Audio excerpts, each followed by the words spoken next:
And we were having a discussion the other night, talking about the differences between generations and how our particular generation might be the ones really trying to break that cycle of asking questions and still being met with some kind of pushback. How many of you out there just trying to figure things out about your family haven't been met with like, why are you asking that?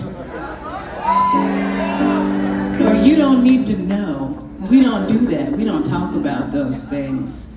And you're like, okay, well, everybody's gonna die out pretty soon, so someone's gonna fucking have to come up off the information. And we ask all those things because our general generation is trying to really figure some shit out about who we are and where we come from and where we're gonna go so that we can pass that on, whether it be to our children or whether it be to just serving ourselves or whether it be to our careers or what we put out in the world. And there is a huge, huge importance in doing that, of moving forward and not holding on to that kind of shame or guilt or just the things that you're not supposed to do or just things that are being plain ignored. And as we can see, the world is kind of having a tough time right now moving on to things or being progressive because we won't deal with the actual situations. We're still not talking about them.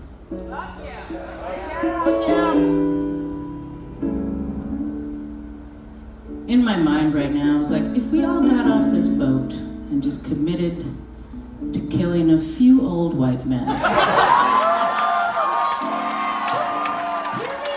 hear me out.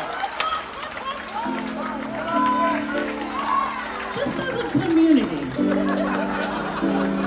Just 5 each.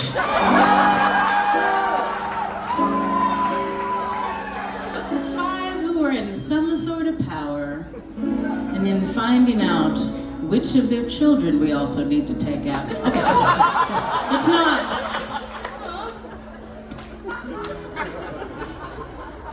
It would be effective.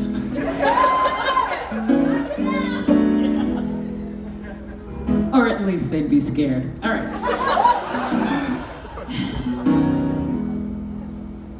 So I wanted to talk about, we understand those kind of cycles, but then there are the kind that I came on this boat not knowing that I fucking come on this boat every year and then something fucking huge happens and I have some sort of crying fit somewhere. And then I'm like, yeah, and that was it. Why didn't you just work it out? Why do you need to see the water like that to work out your fucking issues?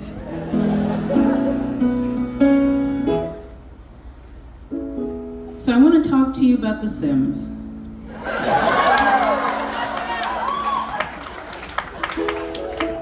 I know every church always talks about The Sims.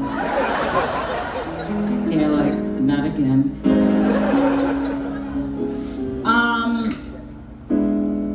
I started playing The Sims in like the 90s, some early 2000s when The Sims came out, the first version.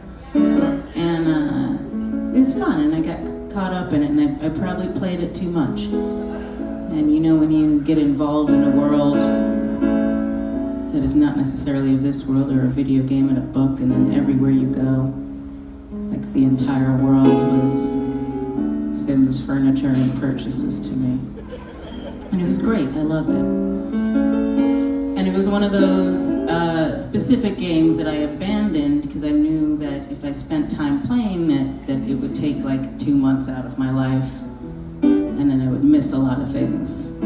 So video games started to be kind of a reward at some point when I knew I had gotten a lot of stuff done and I could go relax and maybe play Grand Theft Auto undisturbed for a month. I'm like, I just want to drive around with some prostitutes. Just leave me alone. So I left The Sims alone for a long time and, randomly played other games that I knew wouldn't get me as involved. And a few months ago, I think I had finished turning in a season, my first written season of a show. It's my thing. And I wanted to reward myself. So I was like, I should try The Sims. I should check it out. I should see how it makes me feel. And it was fucking fantastic. But I played it in a very different way this time. I think knowing new things about myself, I allowed it as time for myself, but I also realized how much it calmed me down and how many things involved in the actual game gave me so much joy, and maybe I couldn't necessarily have the space to do them in real life, but I could do them in the game. Designing spaces, textures, colors, color combinations, finding solutions to problems, having to fit things in spaces that had rules, seeing how other people worked around those rules. Like I did a lot of YouTube searching about Sims hacks, and then figuring out all the new things that I could do. And I was like, well, if they can do that, well, let me find the part for me where I was like, there is no spoon. Like a magnificent pool on a second story that was completely see-through, so you could see them swimming on the first floor. I was very proud of myself. All right, thanks for coming to church.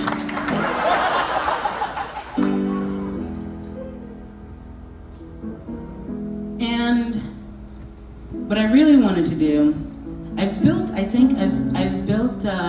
my sim and Quale's sim. I've built us 7 houses in the same neighborhood, and we're just randomly evicting people.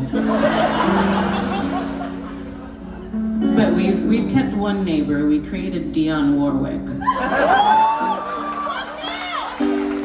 She's the only other person in the neighborhood, and she's very creepy. That has nothing to do with anything. I just wanted you to know. So the first house that we built, loved it, really loved the outdoor area. And we don't get a chance to barbecue and grill outside. And I was like, oh, it's going down. The pool next to the hot tub, next to the 9,000 trees surrounding the house so that no one could see in. And a grill. 2 fire extinguishers. Close enough. And on the second night, the grill caught on fire. Quale's sim went to stand at the front of the house.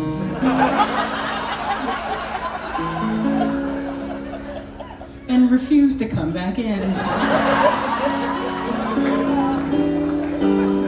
My sim looked at the fire for a while and was like, what the fuck? Ran outside to Quale and was like, there's a fire, what are you doing out here? And then he told me a joke. And I was like, oh, dag, that is a good joke. And then we just... So I started grabbing each of them separately, clicking on them 2,000 times to try to make them walk back to the fire and the fire extinguisher and to put it out. Quale's sim, not so much. He enjoyed running around in circles, yelling at the fire. Like, that's ineffective. My sim would grab the fire extinguisher, put it out a little bit, and then kind of stand back and then go use the computer. I was like, bitch, no, it's still on fire. Walk over there. And I realized I could have paused the game and done something and taken it out and tried again, but I was like, no, fuck that. You're gonna put out this goddamn fire. So I did, and it took 20 minutes. Most of the trees had burnt down. Somehow the pool was a little bit on fire.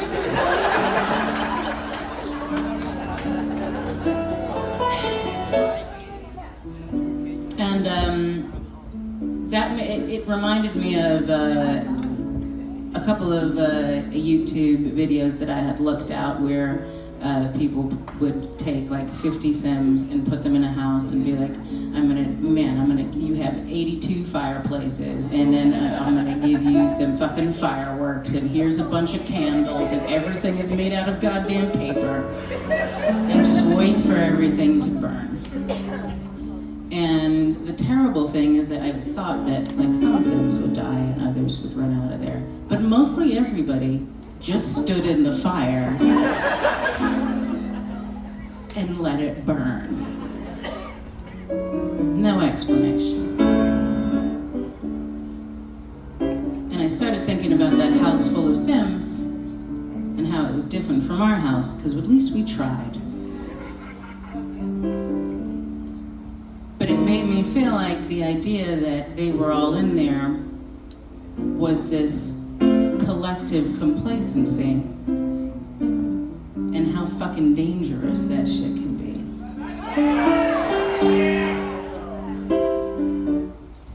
So going back to our house, my first decision, because I realized this is who I am, was to bulldoze the house. Just fucking build another one. Not to take out the grill, just fuck the whole house.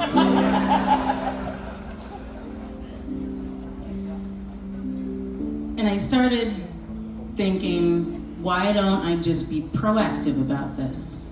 Like, why don't we just not have the fucking grill in the house?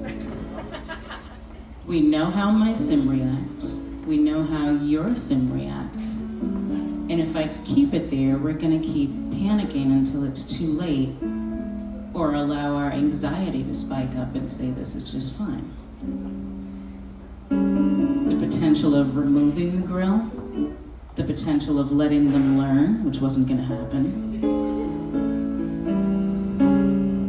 So I took it out. And I was like, okay, I'm sure that could have been solved another way. But I still wanted to grill outside. So it led me to revamping the entire backyard and building differently. Saying, all right, we can have a grill, but it can't be near these privacy shrubs, even though that ruins my aesthetic. The fireplace needs to go. The fire extinguisher needs to be put closer.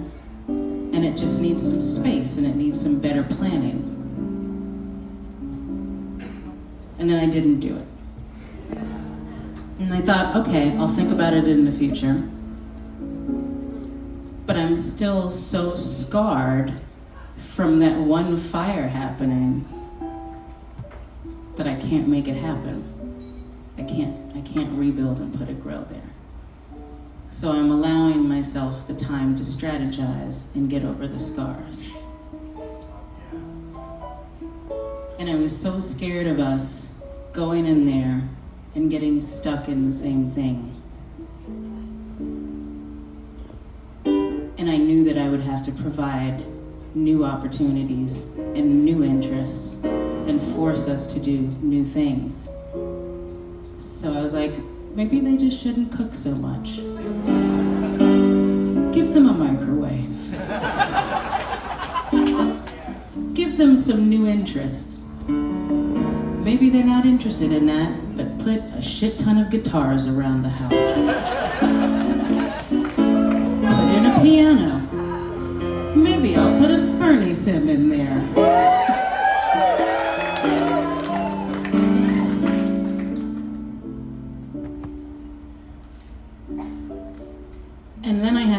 translate it to real life. And I think doing that on this boat was a really, really big deal for me. This is my fifth one? Sure. I've heard many things from many people. People have been like, it's your third time. It's your 28th time. And then I went to the bar and they were like, you've always been here, Jim. Which actually felt like the right one. And I was like, oh, let's explain that.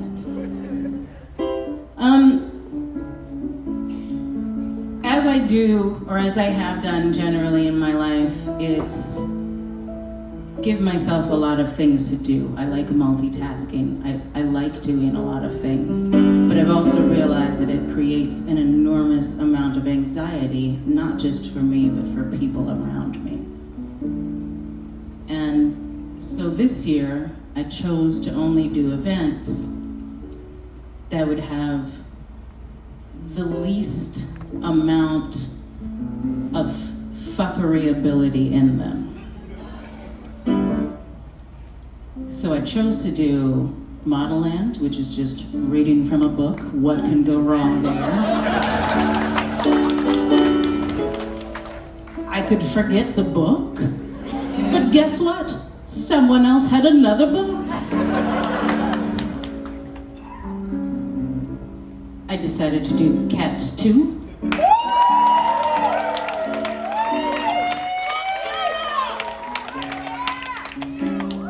Because the amount of chaos in Cats, if it fucks up, it's only better.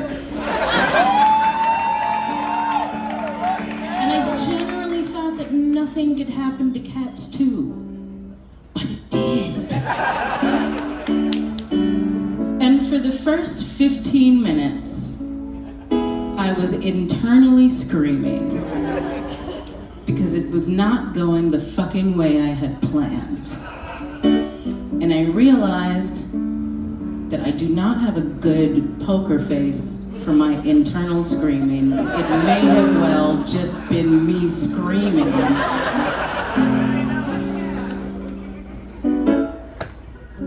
Because when inside of me, the blood pours down and the Kill Bill music starts, it's everywhere. I know people can feel it.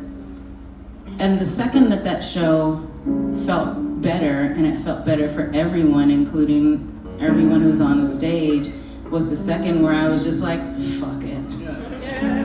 This is what's happening now. Also, thanks you guys for being in Cats 2. Thank you so much. Thank you for being willing to do some fucking silly shit. I chose to do Stacey Jambles, which I love doing because the onus is on me. Last year, Jim lost his voice. I was like, there's no way that's gonna happen again. And it didn't. But he hurt his hand.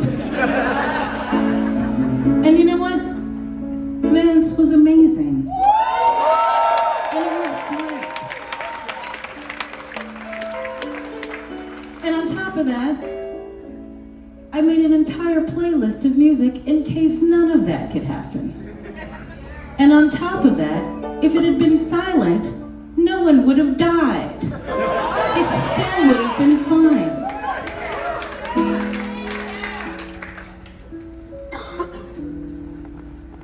I was supposed to be in the variety show. And when that day rolled around, it had been 2 days of doing like 3 shows a day and then doing like a really late show and probably going to bed at 2. And I really wanted to do it. It was gonna be super fun. Joelle and I were gonna do a song called Gene and Joelle Are Not the Same Person. Because I felt like it was important.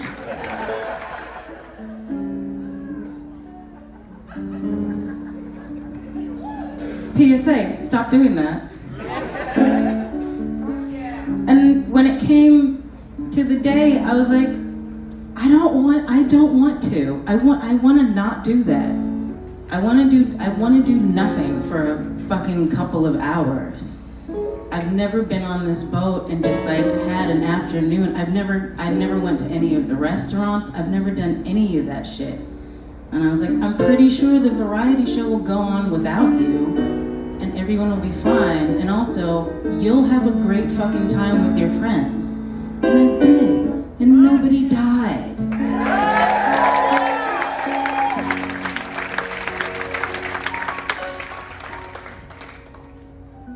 I don't know if any of you have seen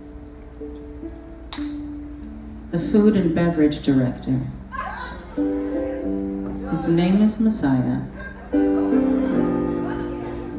If we had not gone to that lunch, I would never have seen him. I've never been speechless at a person's presence before.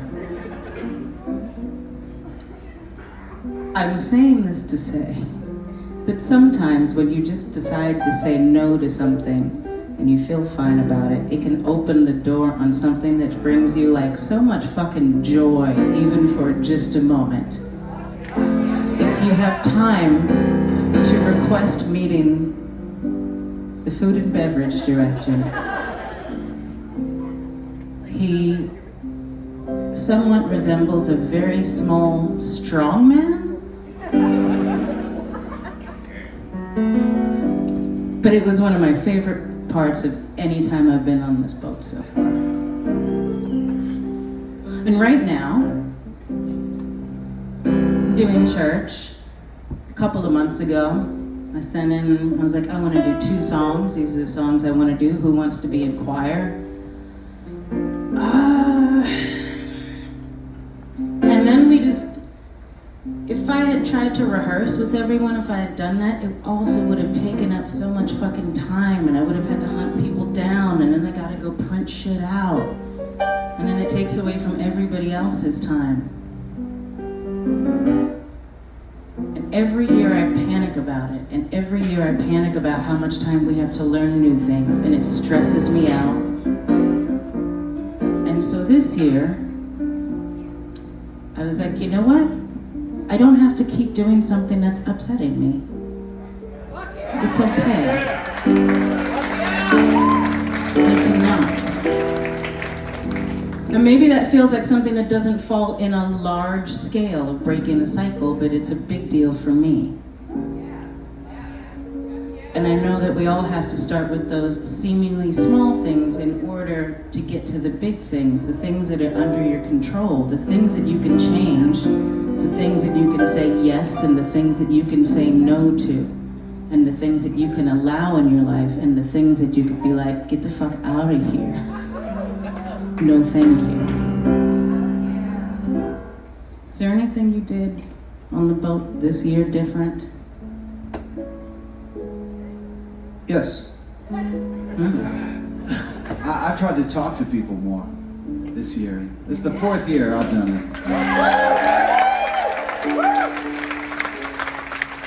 And it's very easy when you're a performer on the ship to, you can keep yourself away from all the people on the ship because we stay in different places. And so this year I've tried really hard not to do that and to say hello to people and meet people. So if you see me around, please say hello. Because that's made this cruise so much better for me. Yeah. And it's a little thing, but that feels like a huge thing for me. Like just being open to say hello, just being available to say hello. And in the many ways that I've made myself unavailable for things this year. Not necessarily falling back on the number of things I was doing, because fuck no, I like working. And again, none of these things are things that have to happen overnight. But you have to start it to change at some point. It's all that shit that we always leave, and we're like, oh, it's gonna take too long. Well, it's gonna take really fucking long if you don't start doing it at all. Think about it like repairing your inside credit. It takes a lot of time for some things to fall off of it, but you have to start working on it. You have to start doing something. And it's gonna work different for everyone. Everyone doing okay so far?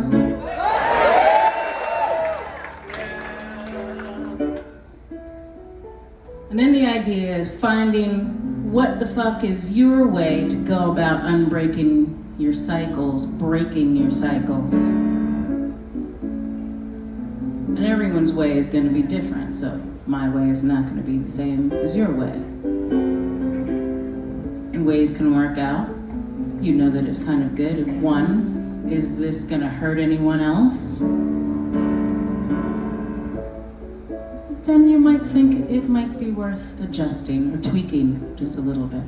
And you got to think about what really makes you feel fucking better when you're breaking those cycles. Not whatever makes you feel better for what you've been taught or practiced, but what really truly on a cellular level makes you feel fucking better. And then trying things. Because it's okay to try some shit and be like, that wasn't it. That was not the fucking one. And it's okay to keep trying shit until you find the right thing for you.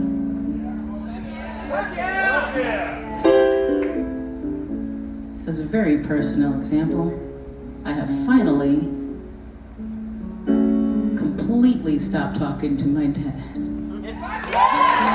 Oh, thank you so much. It took a lot of years, and it took a lot for me to be like, this is a relationship that can be fixed. I know how to do it. This is a relationship that can be fixed. I know how to do it. He'll come around, he'll come around, he'll come. And then I was like, no, fuck you. I don't have to. I don't have to.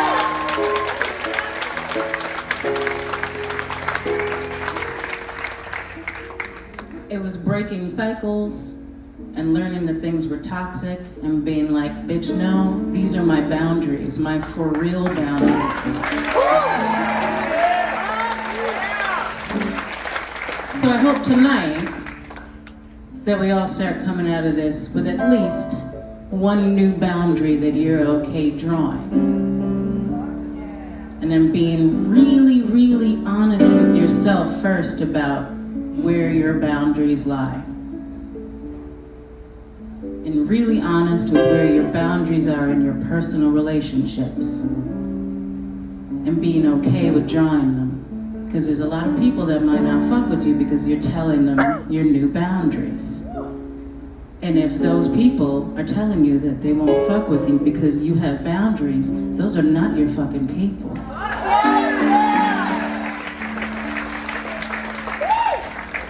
Your real friends and your real family respect your boundaries, respect your growth, and respect your choices. And I don't care if it's your fucking nana. Your nana needs to respect your boundaries. And that's a big one, right? The fact that we don't have to take shit from our toxic families. You don't have to take shit from your toxic families. It's okay. There was a, am I the asshole? I don't remember the details of the story specifically. But it was a woman who was having issues with her family that came over and had no fucking boundaries with her house during Christmas every year. And they'd kind of complain and be dicks. And she decided one year while they were over there complaining and not telling her how many people they were going to stay in the house. And she was like, you know what? Fuck this. Y'all gotta get the fuck out. And they were like, you're kicking us out on Christmas? And she was like, yes, I am. I would love to enjoy Christmas. And that was a great part of the story. But the really great part of the story was that her husband jumped up, ran to get their bags, And I was like, yeah, I think you gotta get the fuck out. And those are your people, where there's gonna be your husband and your friends. It's not gonna be old white men. Your spouses, hopefully your Nana, who can learn something new. But it's all right to do that. And it's important to do that. And we're not going to get forward or move forward anyway in the world without being able to do that. We're looking very much as someone who settled into anger and aggression to have to get things across and to have to get things done, and starting to realize as breaking a cycle is when I can see myself using that in situations where it doesn't need to be used is incredibly important, and it's hard to do because I do enjoy slitting a motherfucker's throat so much. But maybe not 24 hours a day. Maybe just fall back 1 hour at a time. Also something for me. I want to thank you all again for another year of coming out and sharing and listening and being vulnerable and maybe crying quietly in a corner, or just being willing to listen to some shit. And again, this space is never about me being up here. It's about you and what you choose to do with it, and hopefully every time I can remind you about some shit that you might need to be doing, and at the same time remind myself about some shit I need to be doing. And the way we like to take this out, you wanna do that, how are your fingers over there? You are just a fucking monster. Continuously, we've been up here for 4 hours. 4 hours with the noodling. I have wine. I have free wine. How are you drinking the wine? With the constant wine. Welcome to Wine and Noodles with Jean Grae and Jon Spurney.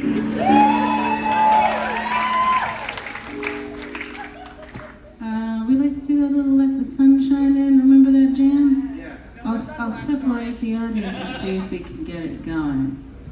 All right. So, Start it and I'll pick so it I don't up. know what key should we do it. 17. Are you singing the chorus or the? Keep going. Let the sun shine, let the sun shine, the sun shine, let the sun shine, let the sun shine, the sun shine. That's just this section. Oh, some fancy motherfuckers in there.